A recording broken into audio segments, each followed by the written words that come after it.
Hi. നമ്മൾ മലയാളികൾക്ക് ഒരു പ്രത്യേകതയുണ്ട്.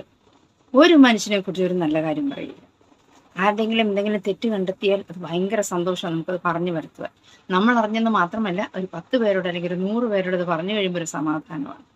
എന്നാൽ ഒരു നല്ലത് കാണട്ടെ നമ്മൾ മിണ്ടില്ല. ഒരാളൊരു നല്ല ഡ്രസ്സ് ഇട്ടിട്ട് വന്നാൽ, ഒരു കാര്യം ഏറ്റവും വിജയകരമായി ചെയ്താൽ അയാളത് അപ്രീഷിയേറ്റ് ചെയ്യില്ല. അല്ലെങ്കിൽ അയാൾ നല്ലൊരു വണ്ടി വാങ്ങിയാൽ നമുക്കത് ഇഷ്ടപ്പെടില്ല. പുറമേയൊന്നും കാണിച്ച് നമ്മുടെ ഉള്ളിലൊരു അനിഷ്ടം ഉണ്ടാകും. ഇത് ഒരു കാര്യത്തിനും അല്ലെങ്കിൽ ഒരാൾ ചെയ്യുന്ന ഒരു നല്ല കാര്യം കണ്ടാൽ ഒരിക്കലും നമ്മളെ അത് നന്നായി ചെയ്തത് നന്നായി, എനിക്കത് പറ്റിയില്ല, നിങ്ങൾക്കത് പറ്റിയല്ലോ, ഓ എനിക്കൊരു മാതൃകയെന്ന് നമ്മൾ ജന്മം ചെയ്താൽ പറയില്ല. നമുക്ക് നന്മ പറഞ്ഞു തുടങ്ങിയാൽ എന്താ? ഒരാളെ കാണുമ്പോൾ അയാളെക്കുറിച്ച് നല്ലത് പറയാൻ തുടങ്ങിയാൽ ഒരു നല്ല ശീലമല്ലേ? ഒരാളെക്കുറിച്ച് ഒരു നല്ലത് പറഞ്ഞു കഴിയുമ്പോൾ നമുക്കൊരു പോസിറ്റിവിറ്റിയാണ്. അതുപോലെ കേൾക്കുന്ന ആൾക്കും ഒരു പോസിറ്റിവിറ്റിയാണ്. നമ്മൾ കാരണം ഒരാളുടെ മുഖത്തിൽ ചിരി പടരുവാൻ കാരണമായാൽ അതിനെ കഴിഞ്ഞും വലിയൊരു കാര്യമില്ല. നമുക്കറിയില്ല ഇന്ന് കാണുന്ന ഒരാളെ നമുക്ക് നാളെ കാണുവാൻ കഴിയുമോ എന്ന്. അല്ല, നമ്മൾ തന്നെ ഇന്ന് കാണുന്ന എന്നെ നാളെ കാണുമെന്ന് ഒരു ഉറപ്പുമില്ല.